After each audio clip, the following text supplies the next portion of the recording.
financing your next billion. Gain insights into successful engagements with venture capitalists and investors.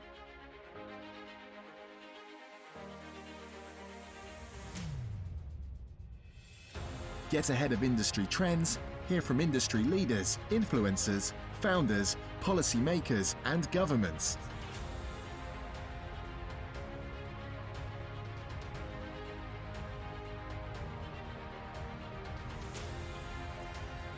Stay in the know on how to finance your next billion. Thank you all so much for being here with us, and we are so thankful to be live streaming in Davos in the World Economic Forum for 2025. You are now on Facebook, and some people are coming in on YouTube, and some people are coming in live from Davos. So I thank you, and I welcome everyone to FYNB Talks. I'm Yvonne Gamble. I'm your host, and I'm the CEO of Sanpete Financial Group, and we're a venture capital firm in Atlanta, Georgia, in the United States. I have with me today to speak to our topic. Our topic is on rebuilding trust. And as we know, across the world, trust has eroded across several governments, across several countries, and throughout the communities within those countries. We're going to have Frank Crump to talk to us about collaborating globally and within societies, all the way down to the society level, down to your street, and all the way up to the global level. Frank Crump, let me just give you a little bit about him. I'm not, you know me, I do not steal anyone's thunder, but I do have to say this. I have to set a precedence. This gentleman is the founder and CPO of UPI Loan Funds. He is an expert, is a thought leader when it comes to bringing about collaborative partnerships, both globally and within societies, to build trust. That's why we have him with us today. You will find as we go through here and you learn more about and you hear about the things that he has done and what he's doing, and you will understand why he is our best speaker and he's the best one to rebuild the trust. Frank, thank you so much for being with us today. Why don't you tell us, just in your words, a little bit, give us a 1-minute view. Who is Frank Crump? Well, let me first say, Yvonne, thank you for having me here with you today. It's a pleasure. It's an honor. And likewise, I want to say thank you to the World Economic Forum for the opportunity to speak to the people that are at their conference as well. As you know, I don't like to necessarily blow my own horn, but in this case, I'll make an exception and say a little bit if I can. I, as you mentioned, am concerned and interested in the plight of Americans, particularly the plight of Black Americans and people of color. And so, inasmuch as you mentioned, I am the founder and the president of the UPI Loan Fund. There's been a lot that has led up to the start of the UPI Loan Fund, but we're primarily making loans to people, helping them to avoid having to go to predatory lenders here in the United States. The payday loans and the title loans that charge 300 and 400% interest and fees to people. That was the basis for us starting the program.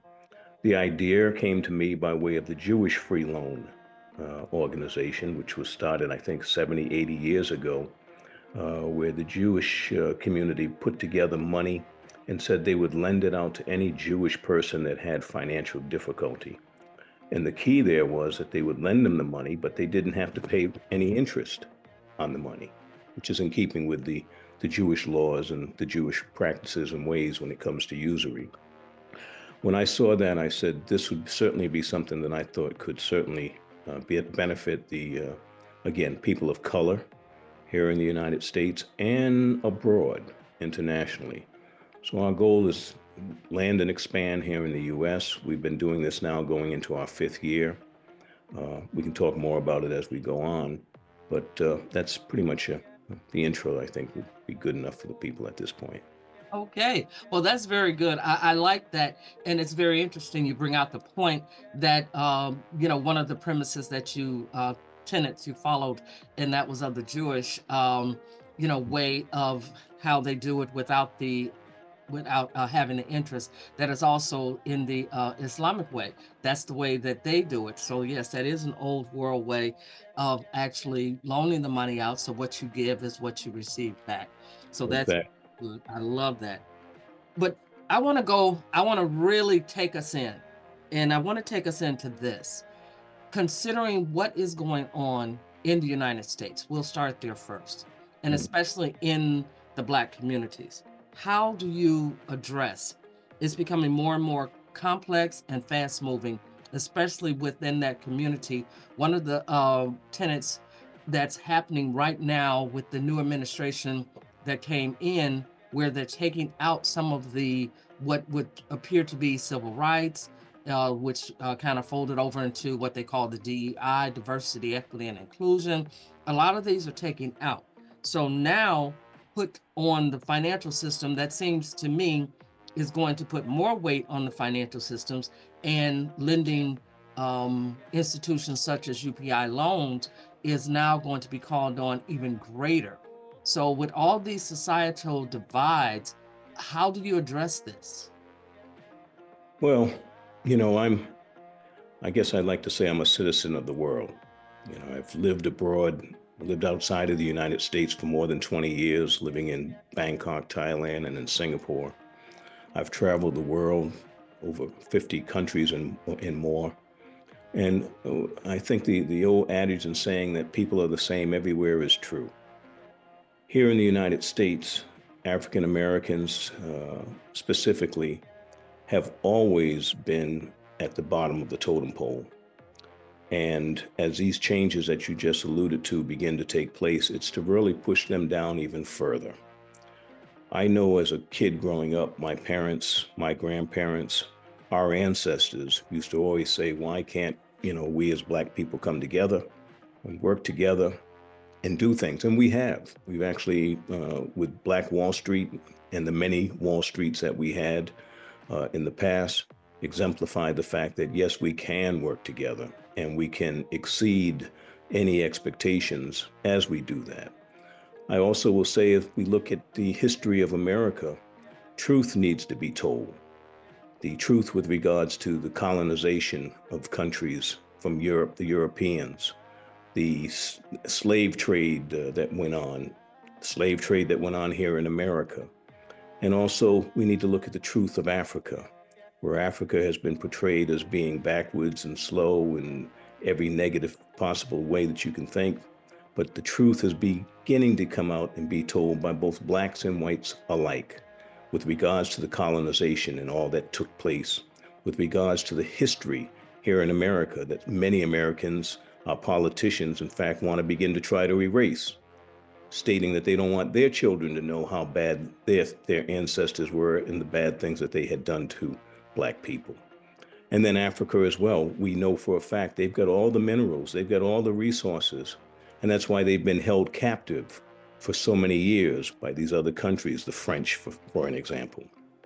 So, in my opinion, what we need to do is we need to begin to work and do for ourselves.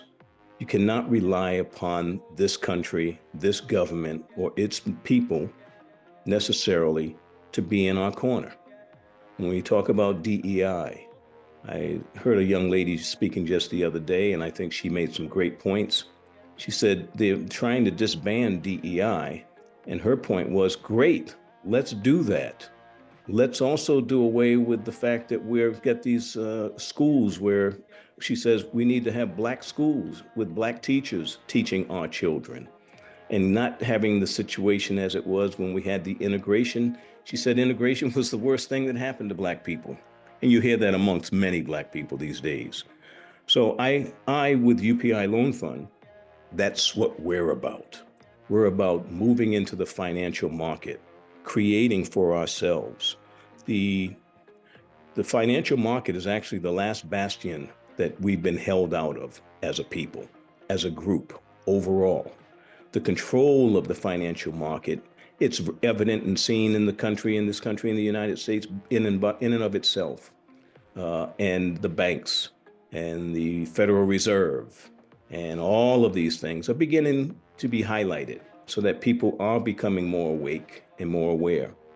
So when I talk again about the UPI Loan Fund, what we've been doing is we've begun to partner with other like-minded organizations around the country that have products and services. We can talk about the African American Christian Clergy Coalition in Arizona. We could talk about an organization, 30-year-old organization down in Texas that provides food, clothing, and shelter to individuals.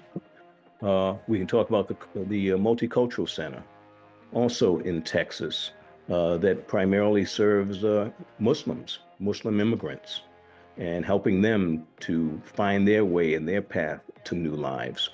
A lot of these people in these organizations have problems getting money. And what these organizations do is they partner with UPI, is they'll send these individuals to our website where they can fill out an application and apply for a loan with us, and find that there is compassion. And that's what we're about, compassionate lending. I believe I'm a capitalist. Don't misunderstand me in that regard. But as a capitalist, I believe we need to begin to bring some humanism into our lives. Capitalism needs to add the word humanism to it. Our banks have not been humanistic. Our banks have been with redlining, and the practices that have been going on for hundreds of years now need to cease.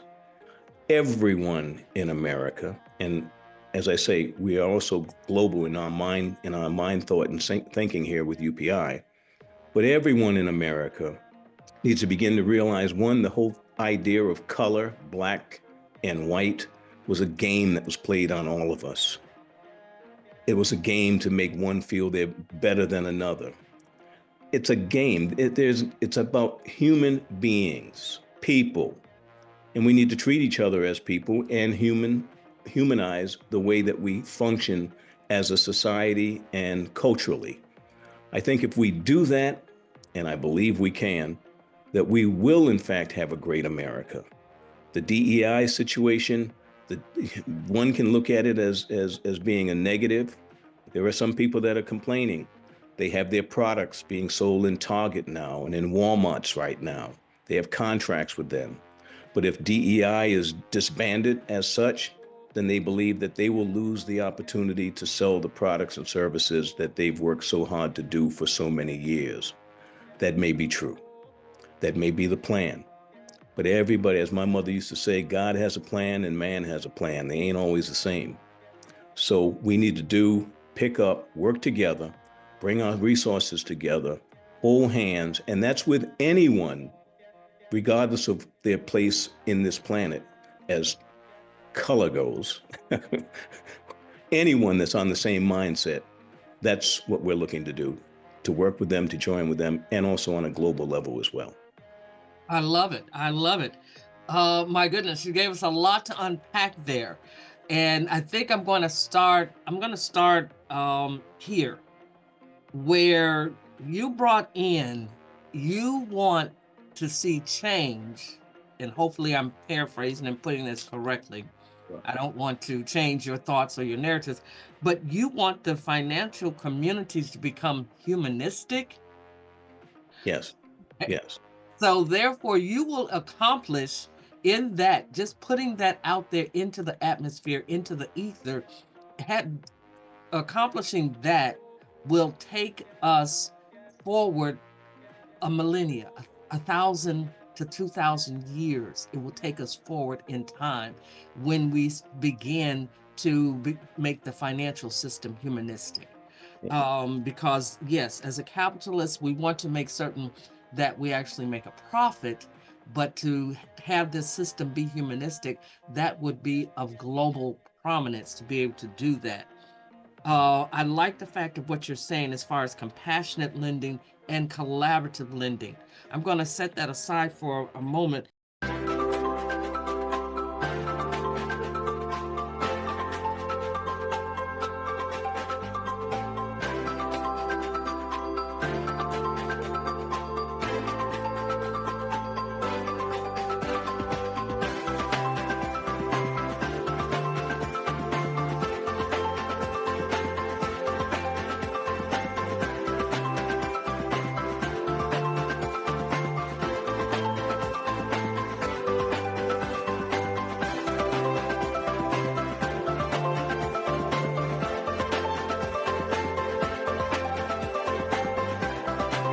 you said with the DEI, she said, great, this is the best thing that could happen to the communities because it forces that community to stand on its own, which it always has, because obviously people of color, and especially people coming out of Africa, they built civilizations, whereas the people coming out of Europe, they basically stole their way into civilizations and taking civilizations through conquer and divide. And you're right, as far as the races, that was designed, to come in and bring in a division and to keep a division going, and we can see that propagated. But what we have to do is take that, and like you said, as far as what someone wants to be used for your bad, it will turn that around and use it for the good of mankind, of all mankind. Mm. And I wanted to bring this out because I'm looking at this as a circular economy where we get control of our finances, we get control of our land, and we take control of our food, because that is something that is lacking not only here in America, in the people of color, the African American community, but it's also lacking on the continent, in the 54 countries on the continent of Africa, and they're now beginning to stand against that and beginning to take back control of those things. Because when you don't control your financial money, to some other company or some other country is actually controlling your dollars or your currency, I mean to say, then you don't have control over that. And that should not be, considering, especially in Africa. I'm just going to give them a plug here because they have all the resources in the world. If Africa did not trade with any other country in the world, they would be fine because they have everything they need right there. And most of the gold and the precious metals and the and the diamonds are there, and that's what backs the currencies. That's why these other countries are so much entrenched in Africa, because they utilize that to back it. But then they don't, like you said, they don't allow the Africans, in the same thing here, to be in control of those financial systems. So I am so elated that you're bringing this out and into the public, into the eye. A question I do have is in this area. In your collaboration with that, there has to be that innovation.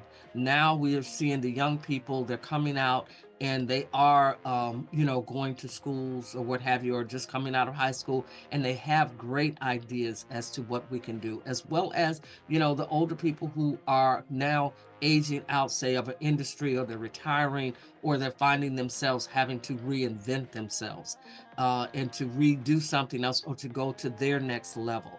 Just as what I saw here for Keisha Lance Bottoms. She was with the government, and she was in the DOJ department. And when they banned them, she then immediately, the very next day, said she's going to run for governor of the state of Georgia. So she's going to take that next level step. And so basically that's very good, because what happens is, win, lose, or draw, you have to take the step. So I just wanted to kind of insert this. Where do you see venture capitalists? I see you're bringing in churches, food pantries, cultural organizations, but I did not hear anything that invited or that opened up the avenue for venture capitalists, angel investors, private equity, those types of organizations. And many Blacks do have, head up those different types. Can they also partner with UPI loans? Yes. You said I had opened up quite a bit of cans when I spoke, and you've done just the same. Okay. I'm going to come to that point with regards to the venture capitalists that you've mentioned, but let me first go back on some of the other things that I heard you state. I know for a fact that as a Black people, and in our time, every door that we were able to put our foot in, we were ultimately able to kick it open, and we exceeded. There was a time when it was against the law for people of color to learn to read or write here in the United States. Against the law. There were times when we were not able to obviously buy housing. There was redlining. We couldn't get loans at fair market value. We could not do, and every door was actually, we were blocked. But as some of those doors opened, in sports, for example, in entertainment, of course, we began to excel. In politics, I remember growing up, we had a number of black mayors here in the United States. So we've shown our way, and we've shown that whatever we get involved in, we can exceed, in spite of all that we've had to go through as a people. The idea of coming together within my mind is not new. 40 plus years ago, myself and two other black guys started a manufacturing company here in the United States. That company went on to become one of the top 100 black businesses in America. We were doing 40, 50 million a year in sales. I'm 28, 29 years old at the time. And I was president and chairman of that company. My mother and father were two great parents. My mother was a nurse. My father was a truck driver, but one of the smartest men I've ever met. And they taught us, me and my brother and my sisters, taught us the value of doing and helping others. My mother used to always say, you have to help people. That whole thing translated into my leaving the manufacturing company as president, stayed on as chairman, but I then started a company called UPI, which stood for United Progress International, or I should say, Incorporated, United Progress Incorporated. What I wanted to do then, 40 plus years ago, was bring together the top black athletes and entertainers under one roof as investors, and then take those dollars and reinvest them in the small and minority businesses, then help those businesses with whatever they needed, be it marketing, advertising, sales, whatever the case might be. And then hopefully take some of those companies, not just to be successful in their own right, but to take them public and international in scope as well. We came within inches of pulling that off. That's a whole nother story for a whole nother time, but literally, believe me when I say we came within inches of pulling that off. Can you imagine if that had happened 40 plus years ago, where we could be as a people on this planet today? All right. So this is not new for me. That UPI, United Progress Incorporated, ultimately grew into Unified Progress International Education. When I lived 40 some odd years ago abroad, before I left to go overseas, Jim Brown, the famous running back with the Cleveland Browns, who actually is godfather to my oldest daughter, Eve Loren, Jim Brown and I sat at his dining room table. And because of the manufacturing company and the success that we had, and let me back up and say this as well. My father was a truck driver, and he started his own company. He had 3 trucks, and the SBA gave him money to start that business. And the SBA was the worst headache that he could have ever had. And I saw this as I was in high school. I can picture him now sitting at the kitchen table, going over his books and whatnot. The SBA screwed the heck out of him. So when my partners and I started our manufacturing company, I said to them, we're not going with any SBA. We're not taking any government set-asides, no handouts, no nothing. We're going to go into the marketplace and compete against everybody, every other business in this marketplace as such. This was at a time when all manufacturing, less than 1/10 of 1% of all manufacturing in America was minority. Less than 1/10 of 1%. And we succeeded. We became, as I said, one of the top 100 black businesses in America. So we don't need help. We can do this stuff on our own. DEI be damned. Who gives a heck? We can do stuff on our own, but it takes us coming together. You mentioned the venture capital groups.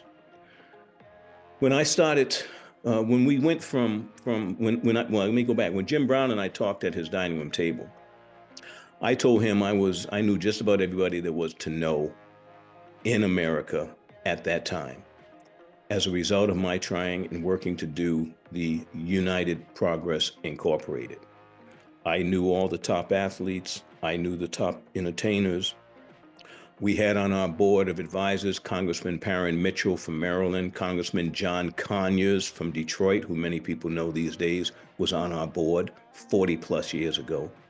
Congressman Bill Gray, Iris Silverman, who headed up the largest Jewish lobbying group at the time, was on our board. Sharon Robinson, the daughter of Jackie Robinson, was on our board. I could go on and on and on. So it was not just me. We had pulled together our people.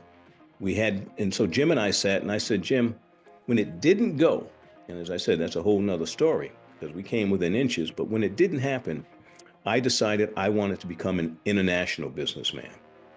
And so I went and talked to Jim Guerin, the gentleman who gave us the money to start our business. And I told him I wanted to join his company and travel around the world. He had an international corporation in defense and aerospace. And so Jim and I sat at a table and Jim said, well, Frank, you go on and become an international businessman. I'm going to start something, he said, in the grassroots. He didn't know what. He said, and then you come back and we work together for the betterment of our people. We literally signed an agreement to that effect. And what Jim ultimately did is he went and started the AmeriCAN program, dealing with the gangs, the Bloods and the Crips, and had a life skills curriculum. He got all kinds of publicity and a great, fabulous program and did a lot to help people. That's what he started. I thought I'd be back in 3 to 5 years. I ended up staying in Asia, as I mentioned earlier, more than 20 years. And that's because I started businesses of my own over there. Flory Roberts Cosmetics, I brought them to Singapore and into Malaysia. I had a sports company that was sponsored by Reebok. In fact, when Shaq joined and became an NBA player, Reebok sponsored him and took him throughout Asia. Singapore was one of the stops where he would come in town and play against the national team players as a promotion for him and Reebok. I ended up playing with Shaq and his team in front of about 10,000 people. I was a basketball player back in my day as well. But that was another business I had, going and teaching kids to play basketball in schools in Singapore. We did that for about 3 years until I turned that over to Kevin Reese, who was one of our top coaches. And Kevin continues to this day in his own company teaching basketball in Asia. I also have a telecoms company that I started. And that was the main reason I had to stay abroad. My telecoms company, we worked with Nokia, Motorola, Lucent Technologies, etc. And as I said to Jim, I would come back every year to the United States. And Jim would say, Frank, come on, man, we need you. We could use you. I said, but I had businesses of my own. Ultimately, the telecoms industry took a nosedive. And when that happened, I called Jim and said, if there's ever a time I can come back and help you, it's now. And I did. I came back, became the number 2 guy in his AmeriCAN program. I, along with a woman from the National Crime Prevention Council, we rewrote his curriculum. And I can recall, Yvonne, going to a graduation at one of the prisons and sitting next to the warden. And as I sat there, I'm listening to these white, Black, and Latino guys who are hugging each other and praising each other. But when they got to the podium, they also, and this was their graduation, they were talking about how they hated each other and didn't trust each other when the class began. But now the class, they've gone through the program, entirely turned around. And at the end of the class, at the end of the graduation, I was talking with some of the fellas and they said to me, Frank, I wish I had had this training when I was young. I wouldn't be in here for life now. And that resonated with me. So I went back to Jim and I shared that with him. And I said, Jim, your curriculum is so great. It should be taught in every school in the country. And he agreed, but he also said that he felt there's always going to be a need on that side of the fence where he was. And I said, well, I can't continue to do that. It was tearing me apart. I said, I need to be proactive and be able to catch our kids and our students and our young people before they join gangs and before they get locked up. And so I left AmeriCAN and I started taking that same UPI and started Unified Progress International Education. And we had a curriculum that we developed and we ran that for 18 years here in the United States. Our curriculum was taught in schools as an accredited class where kids actually got a grade for it. We made changes, we made impact, but that impact and those changes ultimately made me realize that we're changing people's lives. But as Stanley Tucker from MMG in Baltimore, Maryland would say, capitalism without capital doesn't work. And so I realized that we've got people's mindset heightened. They want to do things for themselves in business, et cetera, but they don't have any capital. And again, that's how we got, as you see above my head, UPI for a third time, UPI loans. So it's been some iterations to get to where we are. Now, Stanley Tucker was my finance guy from the very beginning with UPI, with the idea, with the athletes and the entertainers. And Stanley today has a company in Baltimore, Maryland, the MMG Capital Group. They've been around for 30 years, making loans to individuals. His organization just recently received about $40–50 million from the state of Maryland out of their 175 federal dollars that they received for Stanley and them to help small minority businesses and women in business in the state of Maryland. His company has been doing this stuff for so long that we at UPI, when we started UPI Loan Fund, we began to make commercial loans, as I said, so people didn't have to go get those payday and title loans. We've been making those loans from Connecticut to California and everywhere in between. We've been bringing in partners that also wanted to lend in their states, and they lend through us with our back office, which is like a bank.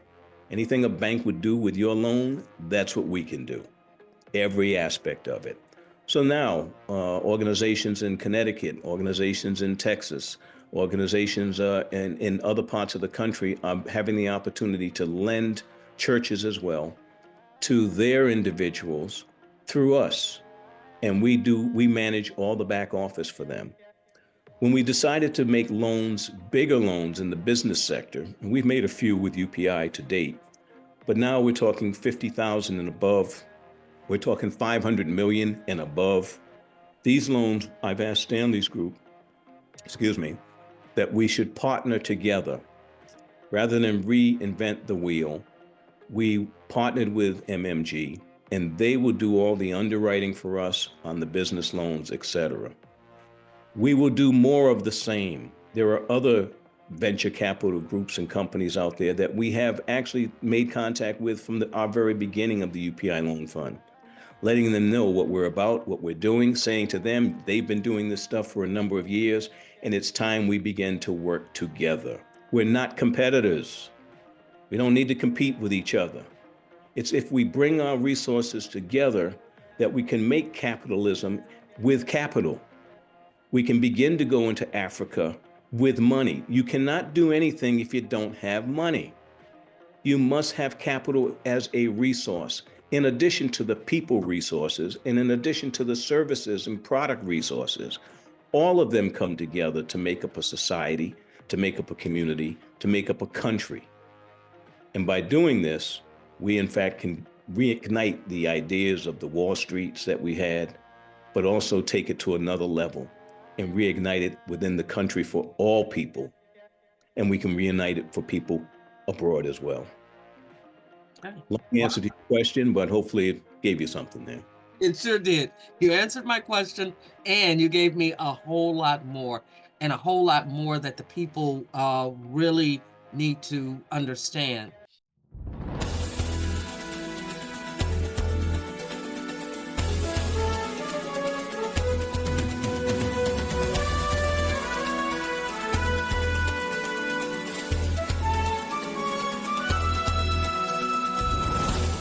I'm going to just ask this question.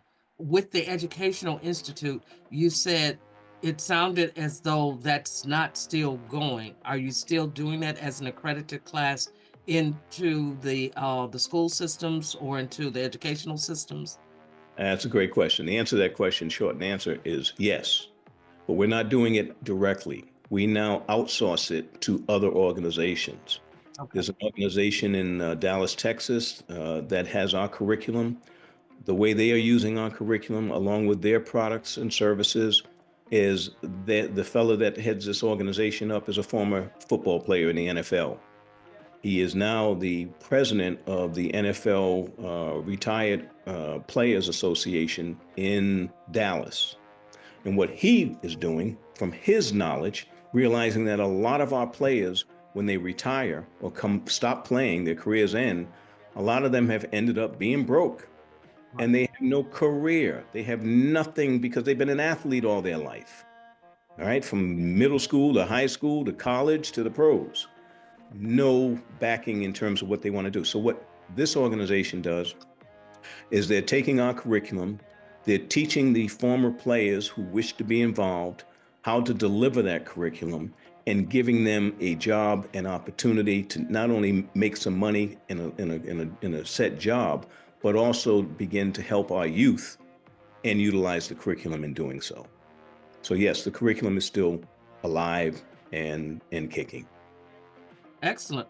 Another question that I have, and for the UPI Loan Fund, does it allow for affiliates, meaning people to come and actually be an affiliate of UPI who have access to several clients?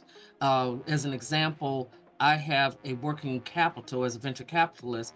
I have a working capital, but my working capital is tied to a loan fund for myself as an affiliate.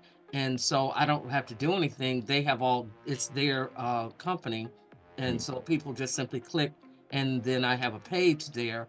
We have a page, and it, it's branded or what have you, but it has all their products and services on it. Is their page, but we get that because we have a lot of people who obviously come to get venture capital, but they need some bridge loans, they may need equipment loans, they may need just a standard working capital. We don't do those types of loans, but they do. So are people able to do that with UPI loans, or is that something you may look at in the future? We're doing that now. Okay. There are organizations, just as you described, that we work with. So if there's something that comes on our table that is not something that we're interested in, or it's not in our bailiwick, we have other organizations like yourself, as you described, that we could then send it over to have them take a look at it. And in fact, we just recently closing on a deal for a young African-American fella in this way, where he's getting $10 million for his business. So, and not only that, but the group that's now going to lend him and put this money into his business, they like what he's doing so much so they want to incorporate his product in other businesses that they have as well. So greater opportunities are coming for him. Again, Yvonne, it's working together. No, there's no panacea. No one has all the answers. No one can do it all, right? No man is an island, as they say, or woman for that matter. So it takes a village, takes us all to work together and figure out what is the best means to accomplish our goals and our objectives. Now, I can tell you this, and this might be good for some of the people that might be listening that have nonprofits, for example. I've been in the for-profit business the majority of my life. The nonprofit was, for the very first time, was when I started with Jim Brown, and that was in 2003. When I got involved with American. It was the first time I had done anything really, truly within a nonprofit other than make a donation, if you will. But what I found is that nonprofit business, it's not easy. In fact, it's more difficult to do nonprofit than it is a for-profit. You got a good product and service, you can go out and you can raise money. People will invest in your business and your company. That's what we did with our manufacturing company. But when you're a nonprofit, there's hundreds of thousands of nonprofits if we look around the world, and they're all looking for that same dollar from that same foundation or corporation, or they're contacting you or me every other year or every other day or every other month asking us to make a donation. I looked at that and I said, we at UPI Loan Fund, although we're a 501c3 nonprofit, and in fact, today we're also a CDFI, a Community Development Financial Institution, whereby under the auspices of the U.S. Treasury Department, we've become a certified CDFI, which allows us to get funding from the U.S. or apply for funding from the U.S. Treasury Department at very low interest rates, in which case we can then take that money and put that money into the marketplace at a slightly higher interest rate. Unlike the Jewish free loans that I mentioned that is strictly interest-free, I knew we could not just do that and survive at UPI Loan Fund. We didn't have the resources or the marketplace. The Jewish community, they got a bunch of money. They got a bunch of people that can put money in, and they can support the Jewish free loan as they do. They've been doing this for 70, 80 years now. But with UPI Loan Fund, we said we will incorporate some interest-free loans, but we will have low interest loans for the majority of what we do. So the idea of our expanding and moving forward to operate, we do this. We can get grants. We can get tax-deductible donations that come into us. We can also get the money, as I just mentioned, from the U.S. Treasury Department. But we do another thing as well, and that is we say, for a minimum of $50,000, you, the business person, the athlete, the entertainer, foundations, corporations, we've done all of this. For a minimum of $50,000, you can put that into UPI as a loan to us. We'll pay you 2% interest on your money. The loan period is for a 5-year period. So we get to use your $50,000 and put it out to lending out to people that are in need. We charge them an interest, so we're collecting the principal and the interest back. But we get to use your money for 5 years in that sense. We're paying you 2% interest, which roughly, if you're only at $50,000, you're getting $1,000 a year interest from us on your money. You're doing good, though, with your money. Your money's doing good, and you're getting something in return. It's not as if I'm just coming to you with my hand in my hat, like most nonprofits do. Some would say begging for money every month and every year, and then they have to do it again for next year's because the budget, they need more money. I suggest that nonprofits incorporate what I'm talking about. Get investors. Have them set a minimum amount. In our case, it's minimum $50,000. And have them put their money into you for a 5-year period or more, whatever you decide, and pay them interest on that money. We're at 2% we pay out. And at the end of the 5 years, here are the options. They can re-up and put that money in for another period of time. They can decide that they want to make it a grant to us. They can decide if they want to make it a tax-deductible donation to us, or even better, if they wish, we pay them back their $50,000. Because keep in mind, it was a loan. Why do I say I act with my nonprofit like I am with a for-profit? Because when we were in the manufacturing business, we had to borrow money from banks in order to get our products and our resources to make the products, the raw materials, etc. I'm used to this. Borrowing is, if you do it smartly, can be good. And we brought that now into the nonprofit sector, and it's working out very well. Well, debt funding has always had its place. And when you understand it, just as Frank Crump, like I told you, I brought to you a gem of a person, of a man, of a business head, of an owner that really understands the financial community and how to not simply make this work, but how to create models that work so that people are not. Nonprofits, listen up. Nonprofits, go out to UPI loans. Look that information up online so that you can actually sit and understand exactly what it is. That product is out there, that model is out there, and you will understand that and begin to utilize that. And I would say get in touch with him, because nonprofits definitely need to be able to do that, and it will take you out of a stress and strain financial model and put you into a flourishing and thriving financial model. By 2050, our planet will be a vastly different place. By 2050, artificial intelligence will be everywhere. AI-driven stores will allow you to purchase goods without cashiers or waiting lines. AI will diagnose and treat patients, manage transportation, and analyze massive quantities of data.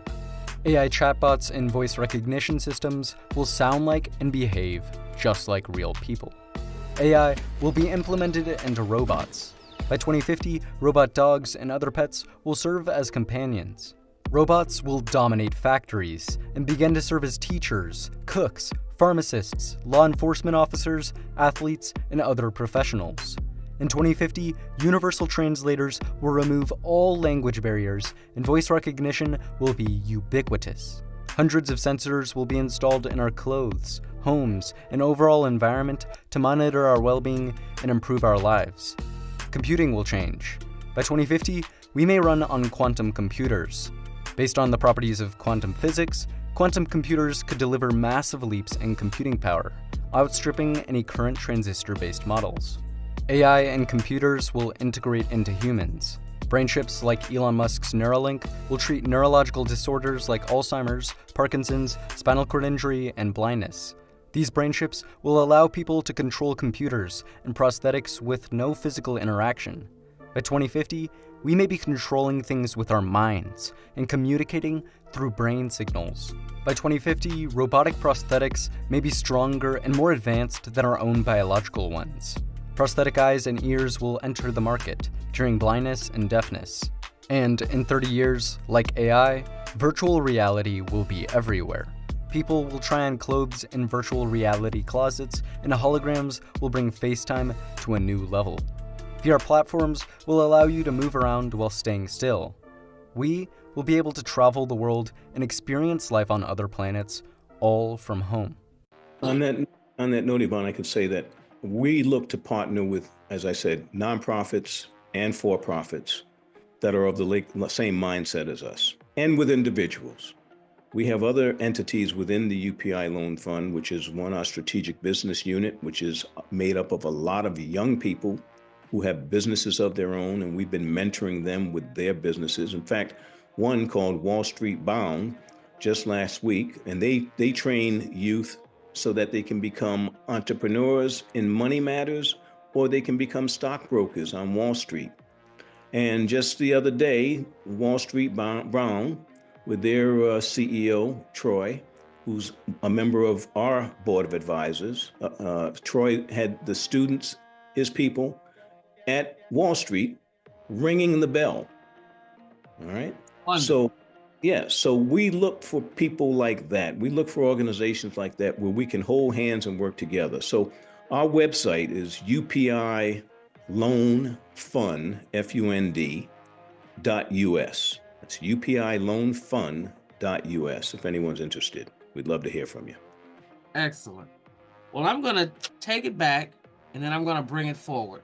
All right. Talk to us about, what would it have looked like had we brought these models in 40 years ago and what you've done over the last 40 years. But now I need for you, because you are the CEO. I see that there.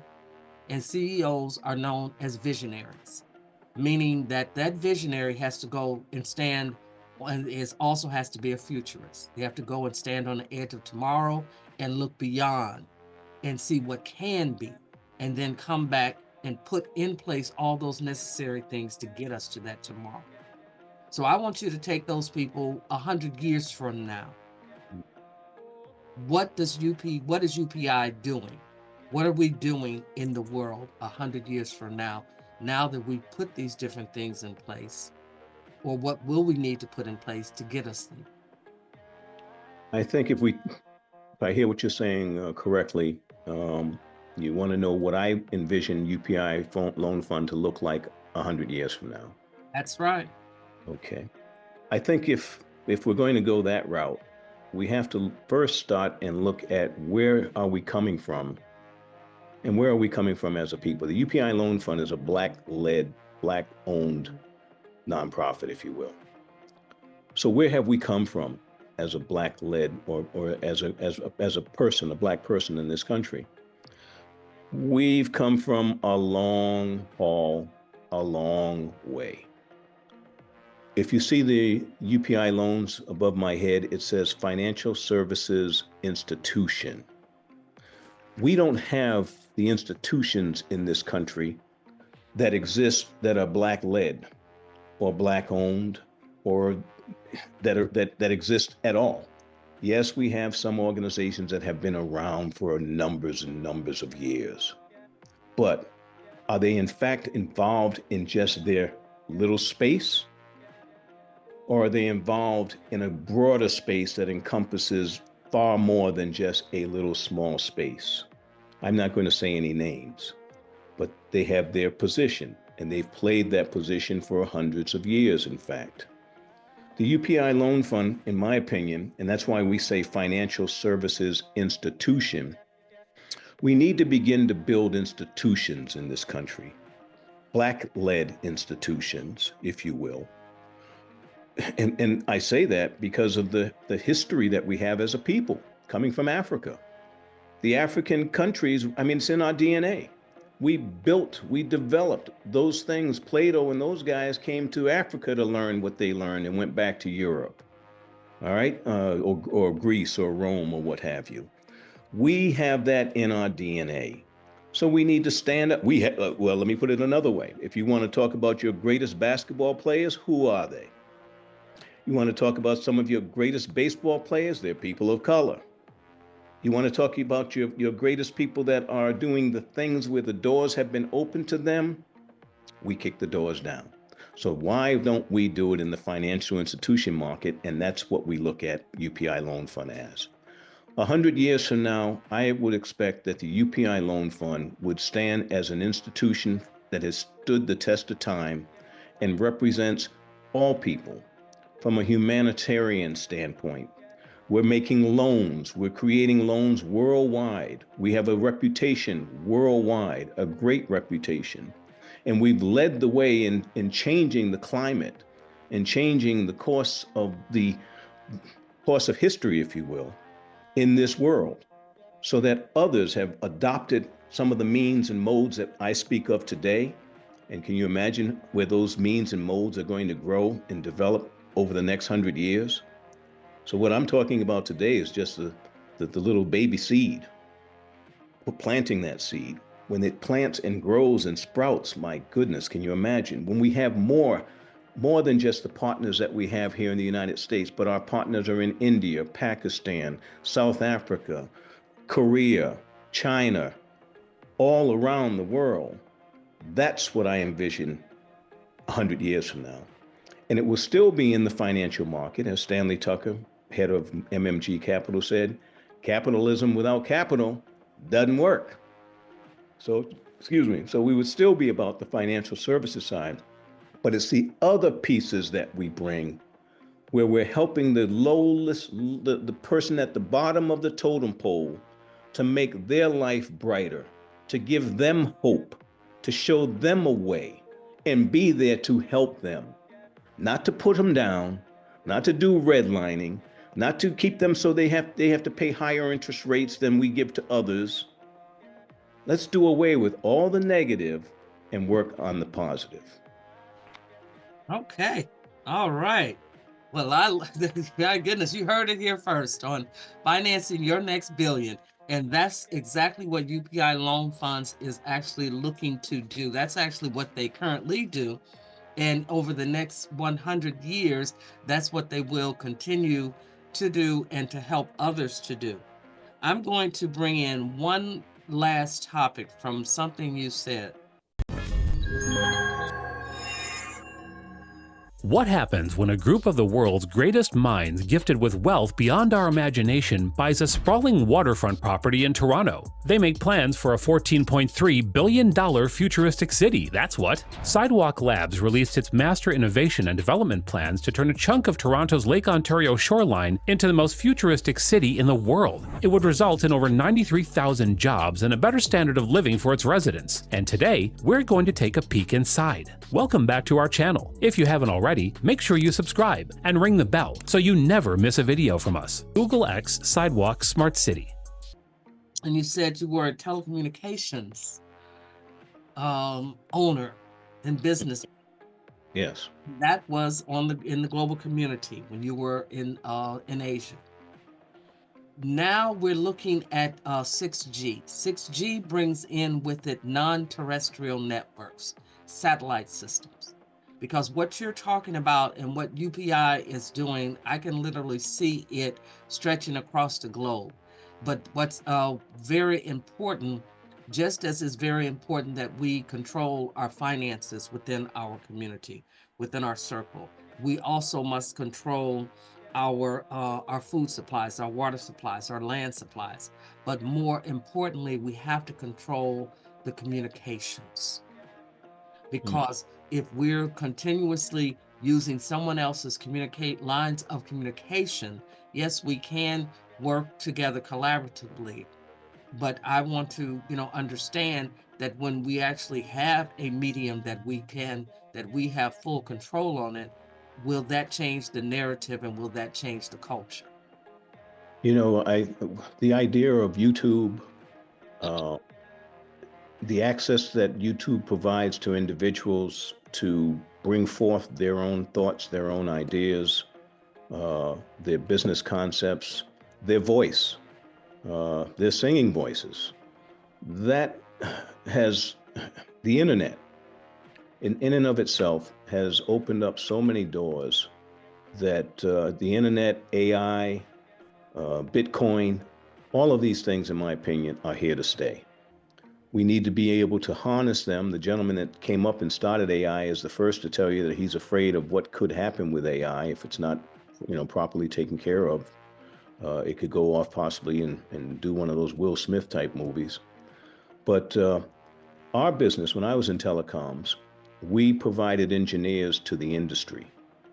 So if Nokia was building out, and we were based in Singapore, if Nokia was building out in Thailand or Turkey, as another example where we were, then they would come to my company and look for engineers that we would then lend out to them. It's called outsourcing. We would outsource our engineers to them, and that saved them a bunch of money because then they did not have to bring in their own people from their own country with their families, move them abroad, put their kids in school, housing, transportation. So we did it. It was good. And we did very, very well, I might add. Today, 2.6 billion people still lack internet connections or internet access worldwide. 2.6 billion people. In the US alone, 24 million people still lack access to high speed internet. So there's a long way to go, in spite of what I just said, of all the good things that have happened in terms of us having internet access and whatnot. But there's still a long way to go before it's totally a utopia for everyone to be involved. And that means there are a lot of people that are not going to be able to be educated. They lack access to the resources of the internet. Then those that have the resources are going to far exceed educational wise, if you will, than those that don't. Therein lies a divide again of inequity, inequality, if you will. So we need to begin to look at those aspects in terms of how can we really begin to put the products out there, the AI, et cetera, but within control, and be able to get access to others so that they have it, so that we can all move forward in that space. I believe that, yes, it's going to happen. It's undoubtedly going to happen. How it's going to happen and how it's going to end up and roll out at the end of the day, I don't think anyone truly has a definitive answer on that at this point. But your point in terms of the need and the issue is a good one. Okay, well, thank you for that. Well, I want to thank my guest, Frank Crump, CEO and founder of UPI Loans. We have learned a lot and there's much more to learn. So I want you to stay in contact with him, stay in contact with Financing Your Next Billion. We most certainly will have him on as he begins to develop these different things that he has spoken about here in the United States as well as across the world. We will keep you in contact, in touch with. Thank you so much, DAVOS, for inviting us to the World Economic Forum. in Switzerland that's taking place right now. We look forward to seeing you. Want to say good evening to you, good day to those in the United States who tuned in to see us, and have a wonderful day to everyone around the world. We thank you. And if it's financial, if it has something to do with that, you will hear it first here on Financing Your Next Billion. Thank you so much. And thank you, Frank, for being such a wonderful guest. My pleasure. Thank you very much.